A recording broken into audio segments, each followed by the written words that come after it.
1, 2, 3, 4, 5, 6, 7, 8, 9.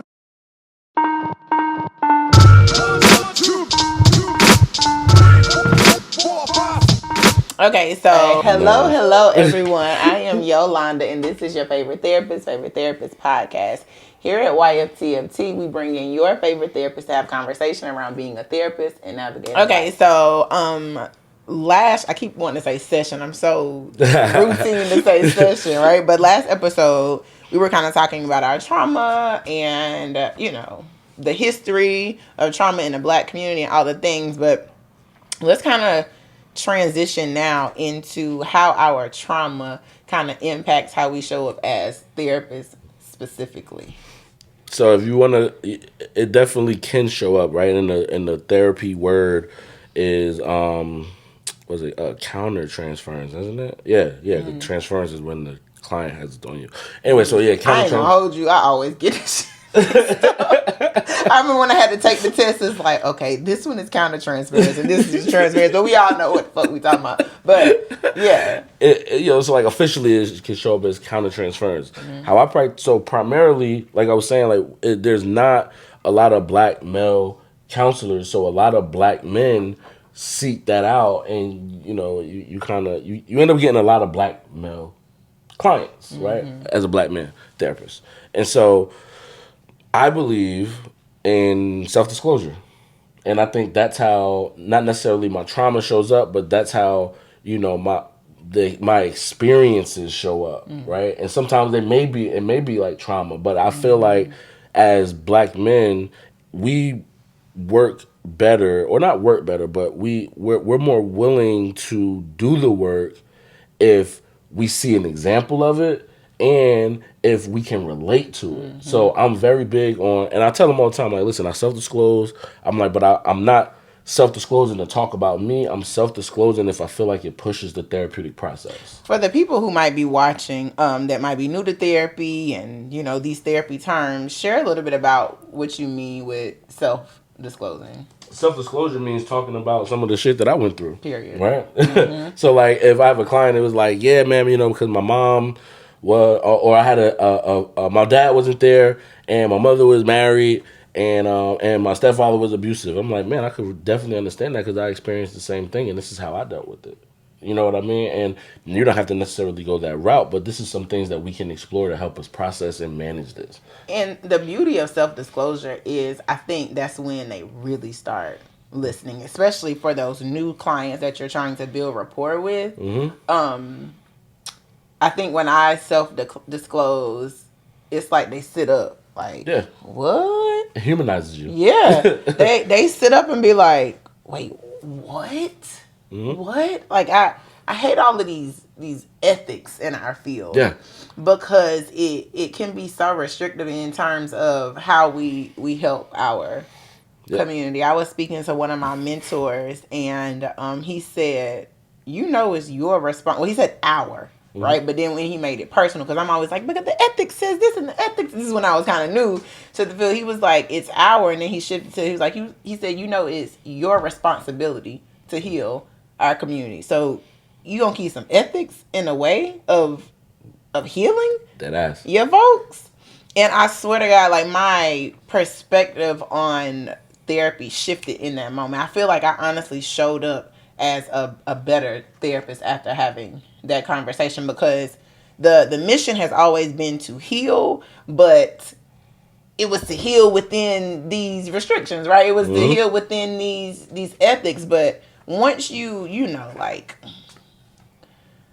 take the ethics off of it, and not to say I don't operate within the ethics, because I need my license, because I work real fucking hard for it, but not to say that I don't still honor the ethics in some regards, because I think they're in place for a reason, but I think they were in place because of these white theorists that were predators. We don't have to go all into we don't have to go all into that, but they're in place for a reason. But I think when it comes to our community, it can be a bit restrictive. But I think I kind of got off topic. But our trauma and how it impacts how we show up as a therapist. Do you ever, I feel like that the word imposter syndrome became super popular. When was that? Around 2001-ish. I remember a lot of my clients like, oh, I'm just dealing with imposter syndrome. And while I know what an imposter is and what imposter syndrome is, I'm like, where did this come from, right? So do you feel like you ever kind of dealt with imposter syndrome in the field as a result of your trauma? Or I know last episode you kind of talked about your self-esteem. You didn't go too deep. I would have liked to. I remember I told you I ain't gonna go wherever you don't. I'm not going where you don't want to go. But yeah, I'm gonna kind of give the floor to you. Absolutely. Like, a funny story. Like, even when I wrote my book and released it, I still kind of thought in my head, like, yo, like, do you even really know what you're talking about? I dead ass, like, studied this stuff, read stuff on it, watched YouTube stuff on it, research stuff on it, and I still was questioning if I knew enough. You know what I mean? Like, or even to the point where if I was going to do a podcast or Instagram, Facebook Live, or whatever, a panel, whatever, I would always, like, want the questions prior, even though that's a common practice. Yeah, he text me down. Yo, Denny. What we gonna talk about? I'm like, Jared. Yeah, we just let it flow. That's a part of it, because it's like, yo, I want to make sure, like I don't. Now it's more so like I just want to prep, right? But before it was like not just prep. It was like I want to know what you're asking me, so I can know that I know that I know what I'm talking about. So it's two different spaces now. Why I ask, but yeah, it comes in like that. Or even if when I was I told myself when I was doing therapy, or seeing clients, like if I was seeing another therapist initially, I would be like, oh man, you really gotta be on point, because what if they think you're a fraud, or what if they think you're not that good? Like, are you good enough, right? And that does come from childhood for me, right? It comes from childhood, where feeling like no matter what I did, I wasn't good enough, right? And so, or I had to do more, or I had to, have something prove or validate that I'm good enough, or that I'm smart enough, or that I know what I'm talking about. So yeah, it definitely came in, in my profession for me and in my career, because just sometimes being like, yo, am I really a fraud? Like, do I really know what I'm talking about? And then then sometimes it hits, like, where it's like, oh nah, bro, like, you really that nigga when it comes to this shit. Like, you know what I mean? I actually texted my homeboy like a couple weeks ago, like, bro, when it comes to mental health shit, I'm really that nigga, dog. He's like, and he's laughing because he's like, bro, I've been telling you that. That's a great feeling. Like, have you ever been in a session and you spitting some shit and you like, yeah. You had your future moment, right? Like, yeah. I'm that nigga, right? Right, you be like, ooh, sensational.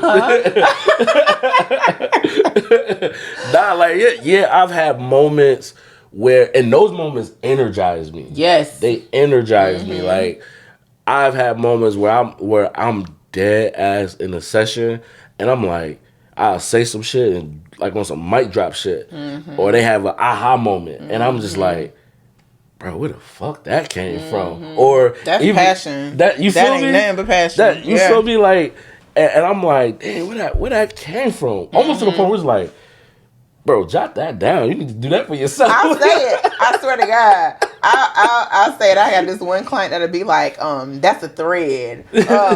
Or, my younger clients that do that whole, whatever the little kids doing now. I ain't even seen that. Damn. But no, and I'll say it like, let me write this down. Yes. That was good. But I want to respect your boundaries, right? And so I'm going to ask this question. You can be like, nah, Denny, I don't want to go that deep. But when you talk about, like, not feeling like you were enough, right? Could you, and again, I want to respect your boundaries, but could you kind of share a little bit more around, like, what made you feel specifically? If you've identified what made you feel like you weren't enough? What made me feel like I wasn't enough, right? And we talked about the trauma. I ultimately felt like, yeah, I was a kid that, got into a little bit of trouble when I was younger. Like, you probably really don't know this. I know you don't know this. I've said it before, but I know you don't know this. But I think when I got by the time I was 14, I got arrested twice. Right? Hell no, I didn't know that. What? I got arrested twice. By the time I left high school, I got arrested about I think 3 or 4 times. Three times. Never was incarcerated at that time, at least. But never was incarcerated. You said that. See, we're therapists, y'all, but we're human as hell. I ain't never been arrested though, but you know that's good. It's good. It's a very uncomfortable feeling, man. You get your freedom taken away. It's very uncomfortable. Yeah. Which ironically, I work in the jails now, but yeah, like so. I wasn't a bad kid, and I felt like I had some I had some very adverse experiences at points in times of my life, and I felt through those experiences, like when I named, like, you know, living, you know, with my stepfather and all of that, but I had times where I felt like I was doing my best, and it wasn't acknowledged or it wasn't praised to an extent, at least to the point where I felt it, you know what I mean? And that could have literally been me because of my experiences, right? And just how I viewed myself. It's just like, damn, like no matter what you do, like it's not good enough, right? Or even now that I'm talking this out, it's actually hitting a little bit more. Thinking about, I told you my father was absent, right? To an extent for a good period. And then, or just wasn't present. And my stepfather was abusive, right? And so I want to respect your boundaries. You keep saying abusive. Was it abusive to you or just mom? It was abuse. He was abusive to me and my mother. Wow. Yeah, he was abusive to me and my mother. And so he was abusive, and you know, I used to think that I was a throwaway, right? I used to think that I was a throwaway, and it's like, damn, what did I do to make my father not want to be here?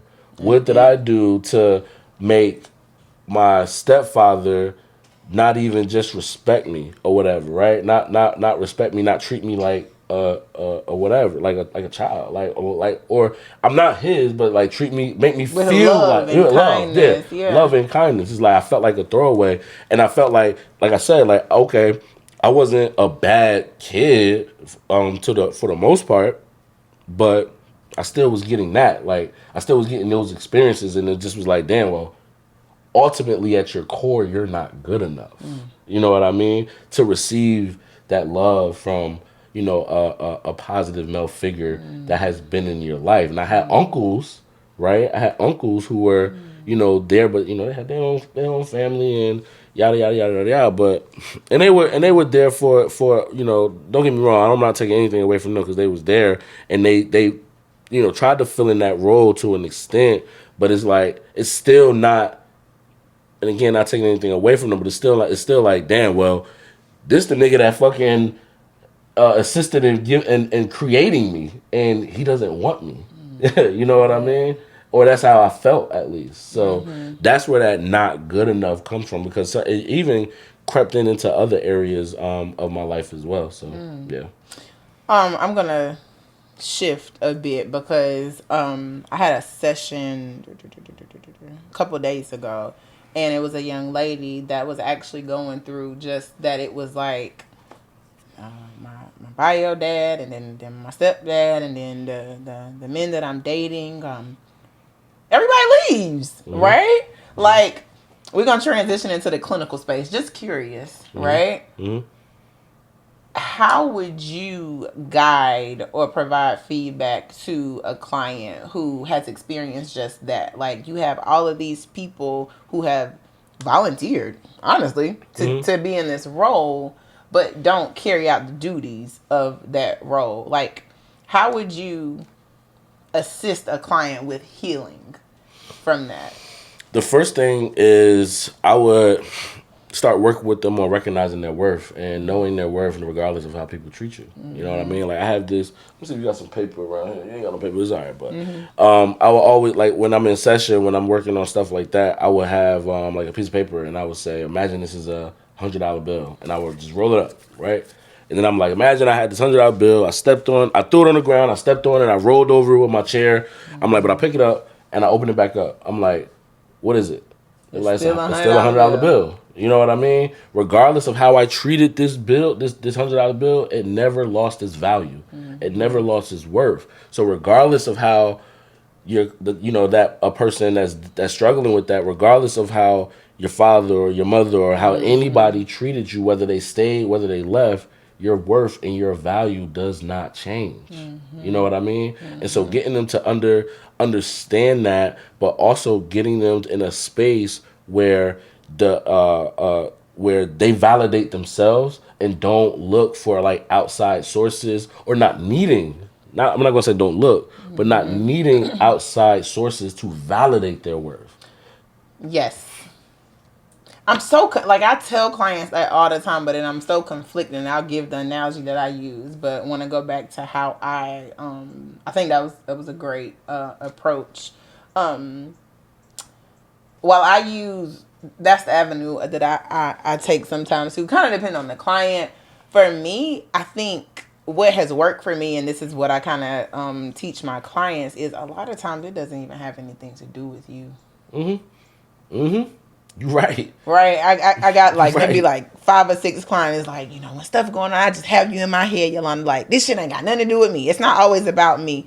Because I'm going to be honest, 9 times out of 10, the absence and people leaving and, even with dating, right? Like, when they don't choose you for whatever reason, it has little to do with you. Yep. Right? That's why we always talk about like learning a person's story of origin, even if it's by way of you asking them or you just assessing. Right? Because when we have more context, we can make a more rational assessment. Yeah. Yep. Right? That's why we do these, I hate them, these biopsychosocials, right? Because we're able to get all of the context so that as we can clinically make a clinical assessment, right? And so I'm not, encouraging them to be therapists, but it's like, gather more context. And, as a therapist, I remember what you said 3 years ago on March the 10th, you know what I'm saying, at 1:30, and how that context aligns with this shit not having anything to do with you. Nothing. Because then we begin to internalize it as, you did it because of me. Yep. Right? Yep. And so that's my approach. And then we can go to the $100 bill and understanding your worth and all the things.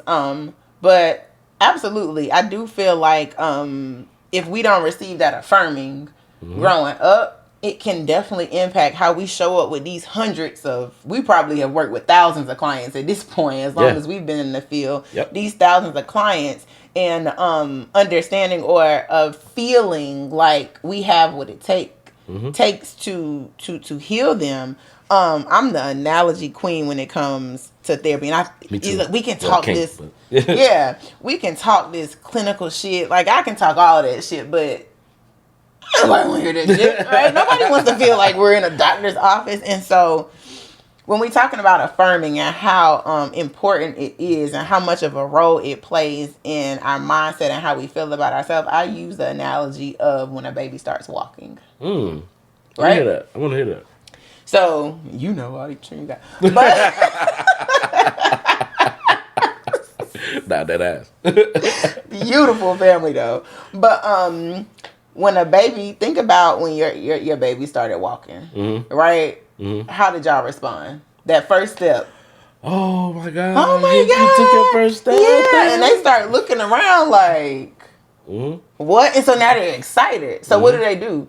They get up and they keep going. Right? And now they looking around for more excitement. So by the next week, what they doing? They running. About to say they full on walking, and now they running. Yeah, you're right. Right. And so it's such a simple analogy, but it goes to show at 8 months how important it is to affirm a child so that they will continue to thrive. Yep. So if at 8 months they need it, at our big ages, 35, y'all, our birthdays are, I'm the 7th, you are, don't tell me, you are the 9th. 16th, okay. You close. So, we twins. Real talk. But at our big age, we need it. And when we don't have it, when we show up in once we've made it, right? When we show up in these spaces that we've made it to, we still need it. Absolutely. Absolutely. I 1,000% agree. And I think even at this big age, you know, it's so important that we give it to ourselves. And I use the analogy where I'm like, with my clients, I'm like, we want to get to a space where we don't need the external validation, but of course we accept it, right? I'm like, but we get to a space where we're validating ourselves before anyone else can even say, I know I'm the shit, regardless of whether you tell me or not. But if you do tell me, that's just the cherry on top. I've already provided the ice cream. You know what I mean? And that's what I tell my clients. Like, I'm like, yo, you've already provided the ice cream sundae. You feel me? Tell yourself you did well. You feel me? Tell yourself that you are great. Whether you got to do it through affirmations or not, tell yourself that and believe it though, because there's a difference between me just saying, "Oh, I'm amazing," and me actually believing that I'm amazing. You know what I mean? And so, like, you got to do the work, right? I don't want to get all churchy, but you do got to do the work. Faith without works is dead. So we can do these affirmations, but if you're doing the affirmations and you're going to therapy and you're not doing the work outside of what you told yourself in that mirror or what you and your therapist discuss, you wasted your good copay, you wasted your good self-pay, you done put all that shit on your mirror, all that lipstick with all these sticks. You gotta do the work, okay? Whatever, and I don't know what the work is specifically for you, but you gotta figure out what that work is, and you have to do it. As a former athlete, right? I couldn't get better by just going to practice. Yeah.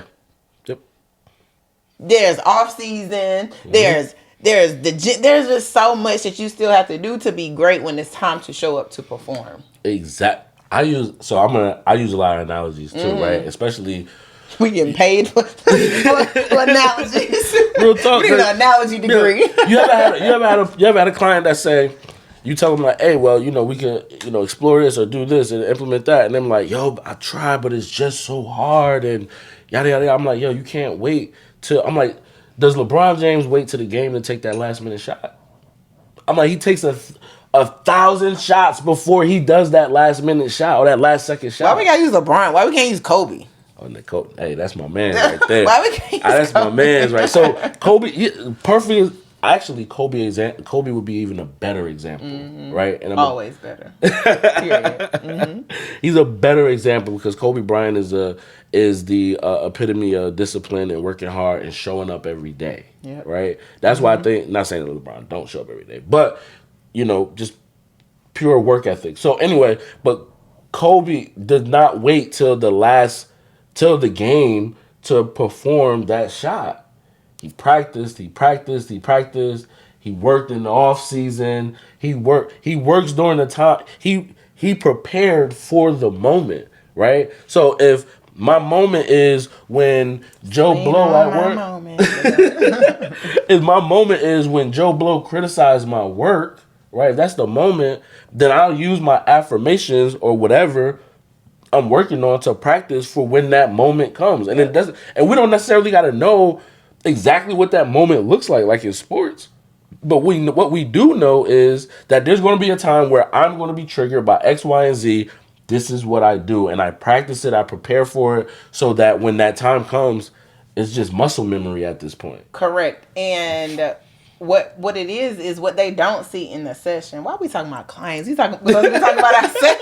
We're supposed to be talking about ourselves. And but what they don't realize is that at some point you'll begin to believe because you've shown yourself that you can do it. Yes. Right? Yes. But that's why you guys, you cannot skip the work. Like, yep, you're right. And you can't have a timeline on the work.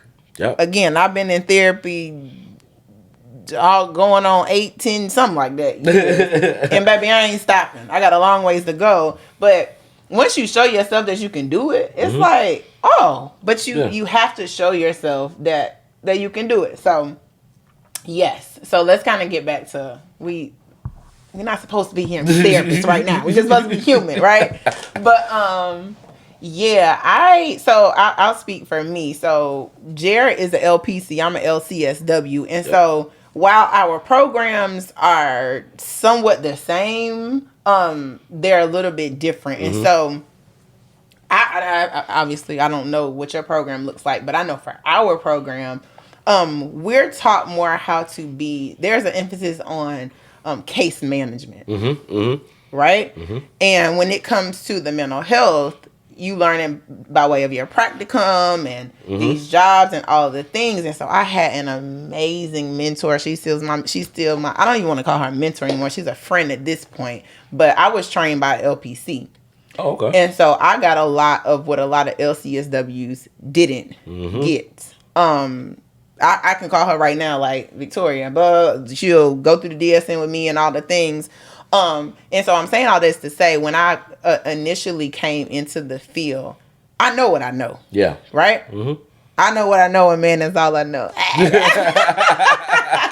But anyway, I know what I know, but there was this, I guess we can call it imposter syndrome, but like this discomfort with being a LCSW as a therapist. And there's thousands and trillions and millions of people that are, but I know what my program looked like versus what the LPC program looked like. You know what I'm saying? Yep. And so that initially coming into it, that was my I guess insecurity, so to speak. But when I'm in the spaces, and this is no shade to LPC at all, because I love y'all down, but when I'm in the like, I think the beauty of me being an LCSW is that I have them both. Yeah. Right. I have the case management piece. I'm always connecting my clients to resources, and then I have the clinical piece. But just coming in as a LCSW, I don't know. It was just like this, and you know the back and forth banter that LCSWs and LPCs have with each other, and so that was my insecurity. Even when we went to that conference last year, I think I was the only LCSW there. Oh yeah, because MBCC. Yes, right. Yeah, I was the only LCSWs there, and like when we were being some of the sessions, and they talking, I'm like, man, I could have got up there and did their presentation and freaked it. Yep. You know what I'm saying? And so you have to just trust that you know what you know, especially when you've done the work. Like I wasn't one of those people that just kind of skated into this field. Like I am very passionate about mental health, especially in the Black community, with the emphasis on Black males. In my perfect world, I would only work with Black males, but yeah, these bills, these lights gotta be paid. You know what I'm saying? And I mean, I love my ladies. I love all of my clients, but there's a special place in my heart for Black men. And make sure we shout out that it is June and it is Men's Mental Health Awareness Month. I'm still doing my First Step program where you get 2 free sessions and $25 sessions after that. So men, take advantage. Back to the script. But yeah, like I really, really, really struggled with that in showing up and being a therapist, and like I had evidence that I can help these people heal, but I don't know. Sometimes you just feel seen. Yeah. When I meet LPCs, I was in a gym, and then she was like, "Oh yeah, I'm a PhD and I'm an LPC," and I was like, "I'm an LCSW." I've gotten to the place now where I can say it with confidence, but yeah, if any LCSWs are watching this, comment below on YouTube and let me know what your experience, or if you've had any insecurities about going into private practice as an LCSW, just based off of what we learn versus what the LPCs learn. It's funny because I feel like I'm about to echo what you're saying, but I feel like it's one and the same, but kind of still a little bit different, right? Okay. Like, just like the trajectory of or the journey, right? You all learn more about case management, especially at the institution that you went to is more African centered case management. Which I went to Clark Atlanta for my MSW and the illustrious Winston-Salem State University for my BSW. So I got a BSW, I got an MSW, and I have an LCSW. So I'm a social worker through and through. I'm a social worker before I'm a therapist. But go ahead. Period. Through and through.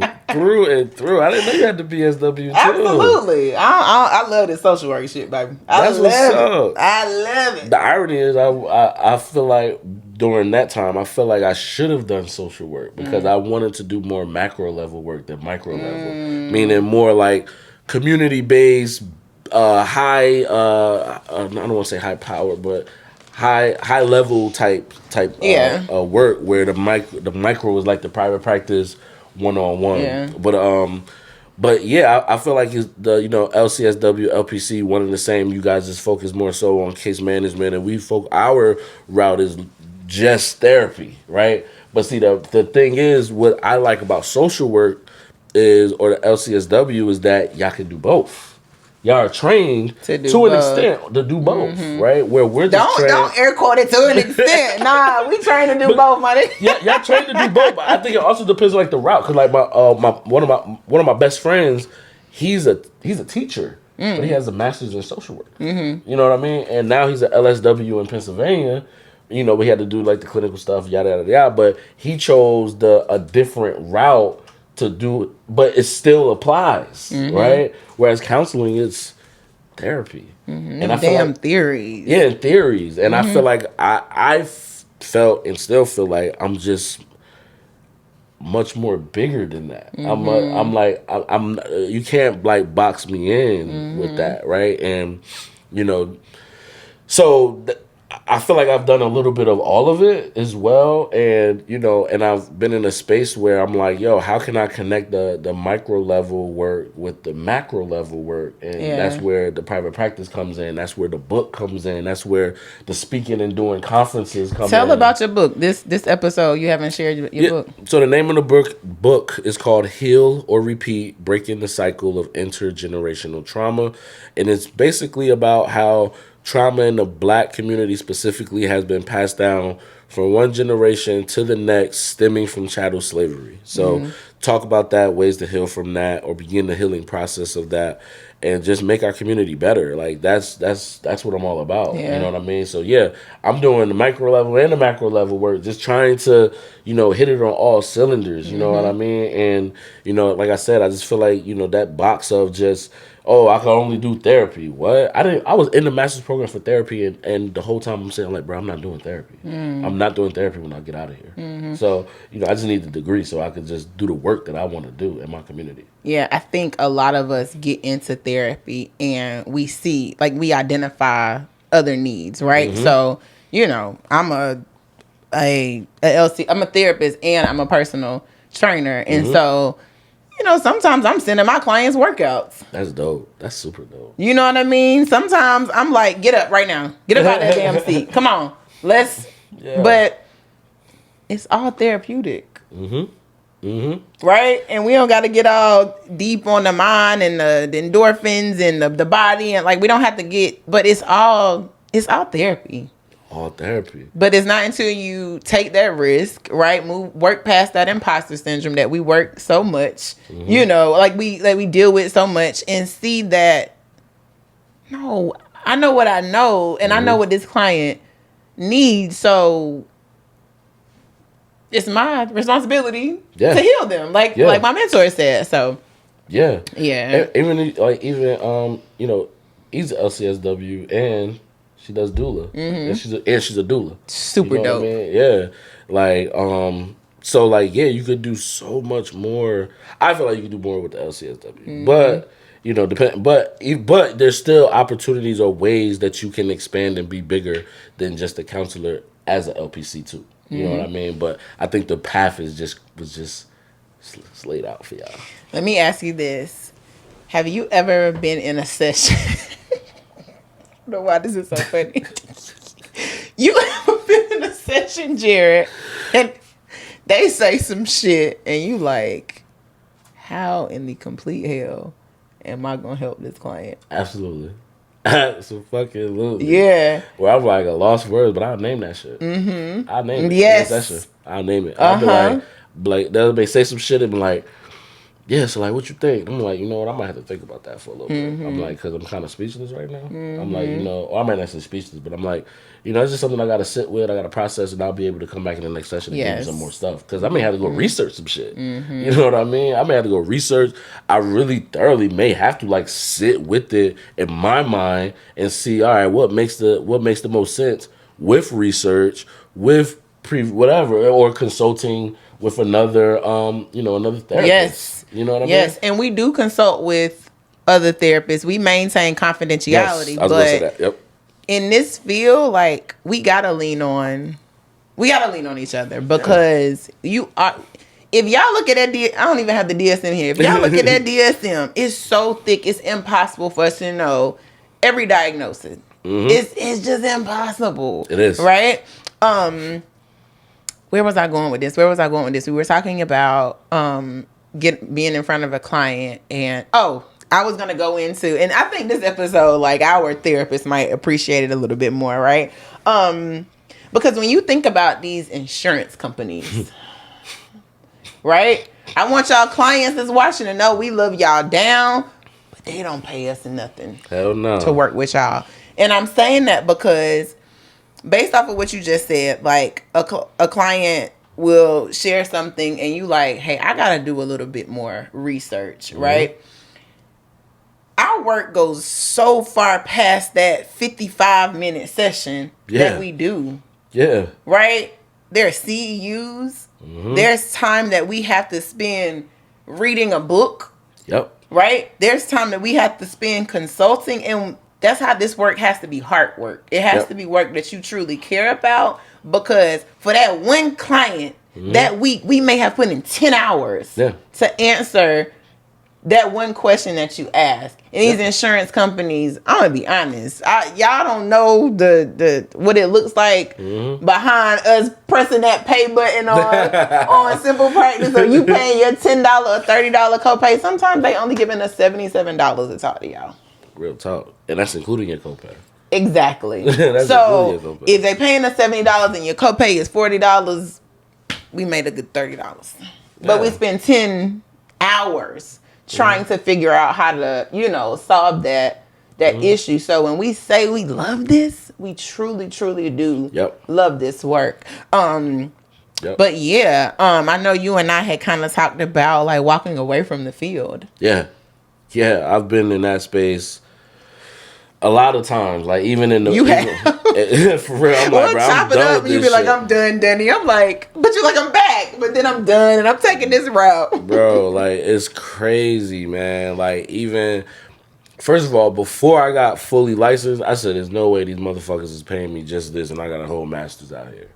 You know what I mean? Like, there's no way. Like, I really, like, started making bread, like, when I got fully licensed. That's when the money really was like, oh, this shit low-key unlimited. Like, you can really be unlimited. I remember Deandra. Shout out to my girl D, because she's a huge reason that I got fully licensed. I remember she told me she got her LMSW, and when we was at the institution we were at working, all of us was working there, and she told me how much she made versus what I was making, and she was provisionally licensed as an LMSW. It was only $1 more. I'm like, what? Yeah. So I was like, let me go ahead for the LCSW, and she's a fully licensed therapist now too. But I said, you think I'm about to pay these folks all this money to take this test to make $1 more?